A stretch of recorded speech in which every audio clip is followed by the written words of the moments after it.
File number 004, topic corporate power, innovation or exploitation.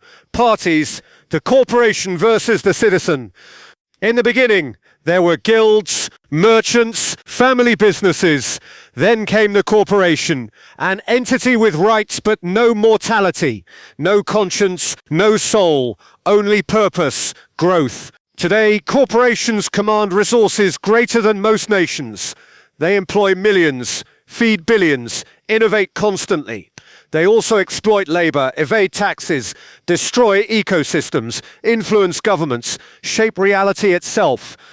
One side calls them engines of progress. The other calls them instruments of extraction. Both are watching the same entities. Both see completely different things. The question is not whether corporations are powerful. The question is whether that power serves humanity or whether humanity now serves that power. The archive contains testimony from both sides. The verdict will determine who controls the future.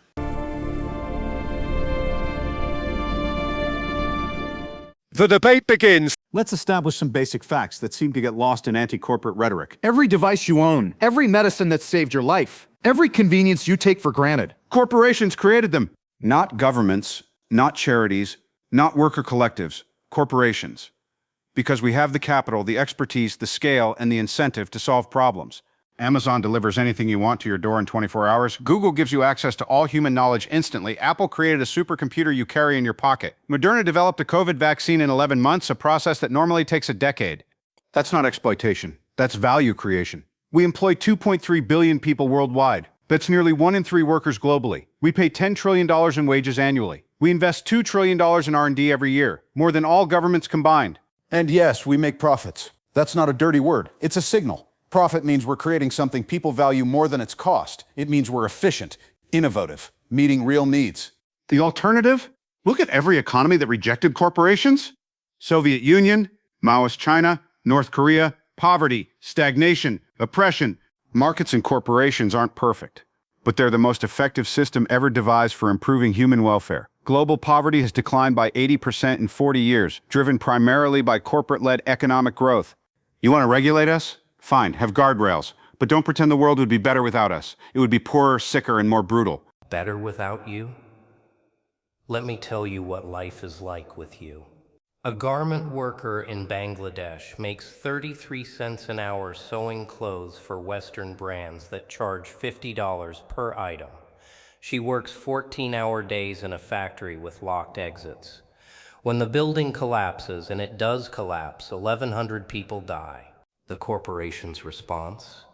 We didn't own the factory, just sourced from it. No accountability, no compensation, just thoughts and prayers.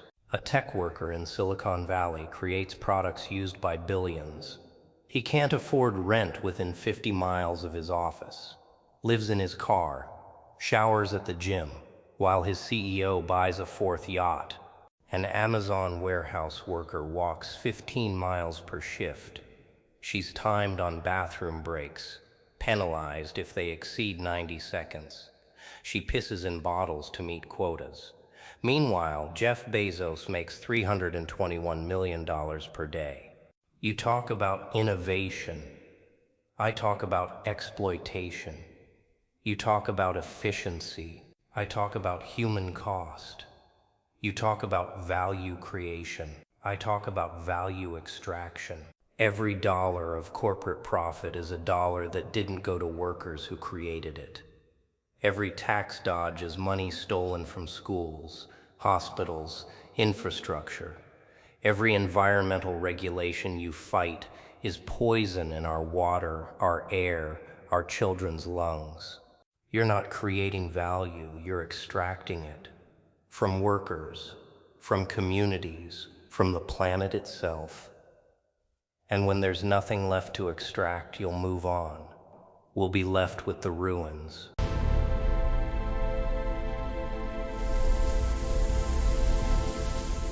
Ruins. Let me show you actual ruins. Detroit, once the richest city in America. Then unions demanded unsustainable wages and benefits, made manufacturing uncompetitive. Result? All the jobs left. The city bankrupted. Crime skyrocketed. You want to talk about Bangladesh? Let me give you context. Before those factories arrived, what did people do? Subsistence farming, earning $1 per day if they were lucky. No healthcare, no education, no opportunity. The Rana Plaza collapse was tragic. Absolutely. But you know what happened after? Industry-wide safety reforms. Building inspections, fire safety requirements, worker insurance. Corporations, working with governments and NGOs, actually fixed the problem. And this narrative about workers pissing in bottles, yes, that happened. At one warehouse. Once. We employ 1.5 million people. Should we be judged by our worst moment or our overall impact? We offer $15 minimum wage, double the federal minimum. Health insurance from day one. Paid parental leave. Education subsidies worth $12,000 per year. But you don't mention that. You cherry-pick the worst examples and pretend they're representative. You say profit is extraction. That's economically illiterate. Profit is what allows reinvestment, R&D, expansion, job creation. Amazon didn't turn a profit for 20 years. We reinvested everything into growth. Now we employ more people than the population of many countries. You want higher wages? Fine, we'll automate. Every time minimum wage increases, automation becomes more cost-effective. Those checkout jobs you're fighting for, they'll be replaced by self-service kiosks. Those warehouse jobs, robots. We're not the villains. We're responding to economic reality. And that reality says efficiency wins. Efficiency wins. There it is. The core ideology. Efficiency über alles. You know what's efficient? Slavery was efficient. Child labor was efficient. 16-hour workdays were efficient. No safety regulations was efficient. Every worker protection you enjoy today. Weekends, overtime pay, safety standards, child labor laws, corporations fought against them, fought viciously for decades. You say Bangladesh workers are better off than before. That's the lowest possible bar. Better than starvation isn't a moral achievement. Those factories could pay living wages and still be profitable. Your margins would drop from 42%. But you'd rather extract maximum value than treat workers as humans. And automation, you threaten it like a weapon. Pay workers fairly or we'll replace them. That's not economics, that's extortion. But here's what you're missing. Automation should benefit everyone. Technology increases productivity, that's good. But all the gains go to shareholders while workers get displaced. Since 1979, worker productivity increased 62%. Wages increased 17%. Where did the other 45% go? To executives whose pay increased 940% in the same period. To shareholders through stock buybacks. To tax havens. Apple has $200 billion in cash reserves. Amazon's profit margin on AWS is 30%. Google makes $60 billion in profit annually. You're not running lean operations struggling to survive. You're extracting maximum value and hoarding it, while your workers qualify for food stamps. That's not a free market. That's corporate welfare. We're paying your workers living expenses so you can inflate your margins.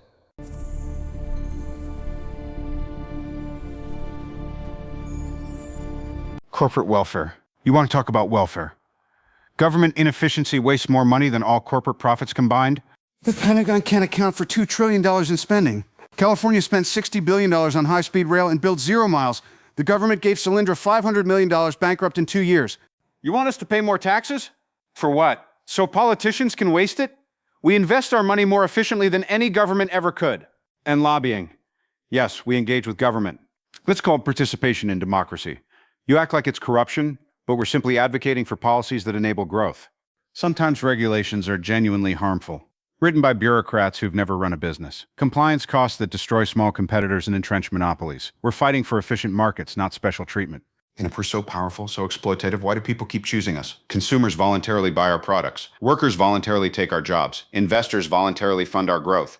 If we were as evil as you claim, the market would reject us. Instead, we thrive because we deliver value. Choose.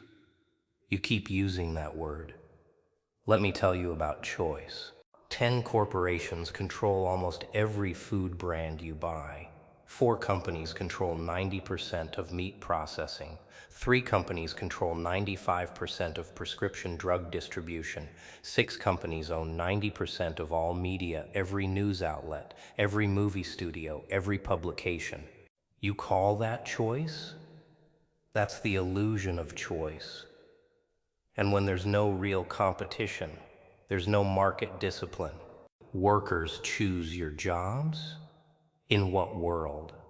When you've offshored manufacturing, when unions are crushed, when benefits are tied to employment, when healthcare is employer provided, where's the choice? It's work for us or lose your health insurance. It's accept our terms or watch your family go hungry. That's not choice, that's coercion with extra steps and lobbying. Let me show you what that actually means. You spent $3.5 billion on lobbying in 2022. That's $6.5 million per member of Congress. You employ 12,000 registered lobbyists, 23 for every elected representative. And what do you get for that investment? Tax rates cut from 35 to 21%, saving you $1.3 trillion. Environmental regulations gutted. Antitrust enforcement defunded. Labor law violations carrying penalties smaller than the profits from violating them. You don't participate in democracy. You purchase it. And when you can't buy the outcome, you threaten. If you raise taxes, we'll move overseas. If you strengthen regulations, we'll lay off workers. Economic terrorism disguised as market forces. Boeing threatened to leave Seattle unless they got tax breaks. $8.7 billion in subsidies over 20 years. Then laid off 14,000 workers anyway and moved production to South Carolina. Amazon's HQ2 search. 909 cities bidding against each other, offering billions in incentives. A reverse auction where you extract maximum concessions, then split the headquarters anyway. That's not free market capitalism. That's extortion. Extortion? No, that's competition. Cities compete for investment just like workers compete for jobs, just like we compete for customers. That's capitalism. And you know what? It works. Since 1990, global GDP increased from $22 trillion to $96 trillion. Life expectancy increased by 7 years. Infant mortality dropped by half. Extreme poverty declined from 36% to under 9%. That's not exploitation. That's the greatest reduction in human suffering in history. And it was driven by corporations and markets, not governments and redistribution. You want to destroy that system because it's not perfect? Because some people benefit more than others? That's ideological purity over practical improvement. Show me one alternative that works better. One system that's created more prosperity, more innovation, more human flourishing. You can't. Because it doesn't exist. Markets aren't perfect, but they're anti-fragile. They adapt, evolve, improve. Centralized planning fails because central planners can't possibly know what millions of people need and want. We don't claim to know. We listen to customers, to workers, to markets. And we deliver what people actually want, not what bureaucrats think they should have. You call us exploitative, but we've done more to reduce poverty than every aid program ever created. We've created more opportunity than every government jobs program. We've innovated more than every publicly funded research initiative. And yes, some people get very rich in the process. That's not a bug. That's a feature. It's the incentive that drives people to take enormous risks, work crushing hours, sacrifice everything to build something new. You want to eliminate that incentive? Fine. Watch innovation crater. Watch growth stagnate. Watch opportunity disappear. We're not perfect, but we're indispensable. And deep down, you know it. Indispensable. Maybe once, but you've become something else. You talk about poverty reduction like you caused it. You didn't. Worker organization caused it. Government regulation caused it. Minimum wages, labor unions, social safety nets. Every measure that actually improved workers' lives, you fought. And only after losing did you take credit for the results. And this story about markets listening to what people want, it's a lie. You don't listen. You manufacture desire. $300 billion per year on advertising. Psychological research to hack human vulnerabilities. Algorithms designed to maximize engagement by exploiting addiction pathways. You've turned citizens into consumers, democracy into market research, human beings into data points to be monetized, and now you're too big to fail, too big to regulate, too big to even comprehend. When you fail, we bail you out. When you succeed, you buy back stock. Socialized losses, privatized gains, and you know what the saddest part is? You're not even innovating anymore. You buy startups to eliminate competition. You extend patents through legal manipulation. You spend more on lobbying than R&D. The dynamism you celebrate, it's dying, killed by the very corporations that once embodied it. So no, you're not indispensable, you're obsolete. The question isn't whether we need corporations, it's whether we can afford to let you continue as you are, because you're optimizing for quarterly earnings while the planet burns. You're maximizing shareholder value while democracy crumbles.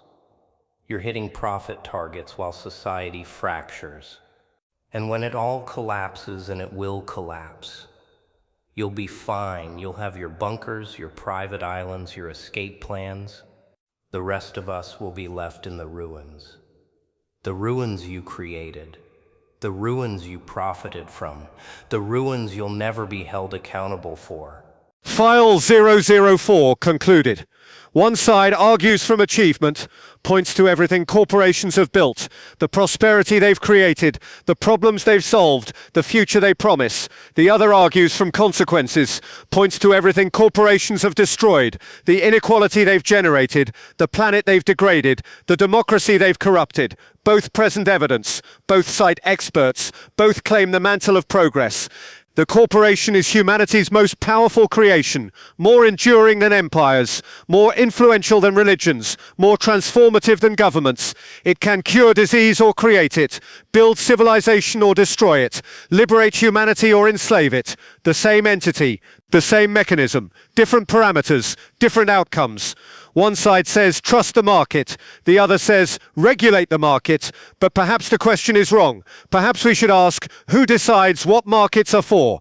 Profit, progress, people, planet. Can we have all four? Must we choose? The corporation itself is neutral, a tool, but tools in human hands are never neutral. They amplify, accelerate, exaggerate, our best qualities and our worst. The archive cannot determine which side is right, because both are right, and both are wrong, and that may be the most dangerous truth of all. The evidence has been presented. The corporation continues its work. The consequences continue to compound. The decision remains perpetually deferred. The decision is yours, if you still have one to make.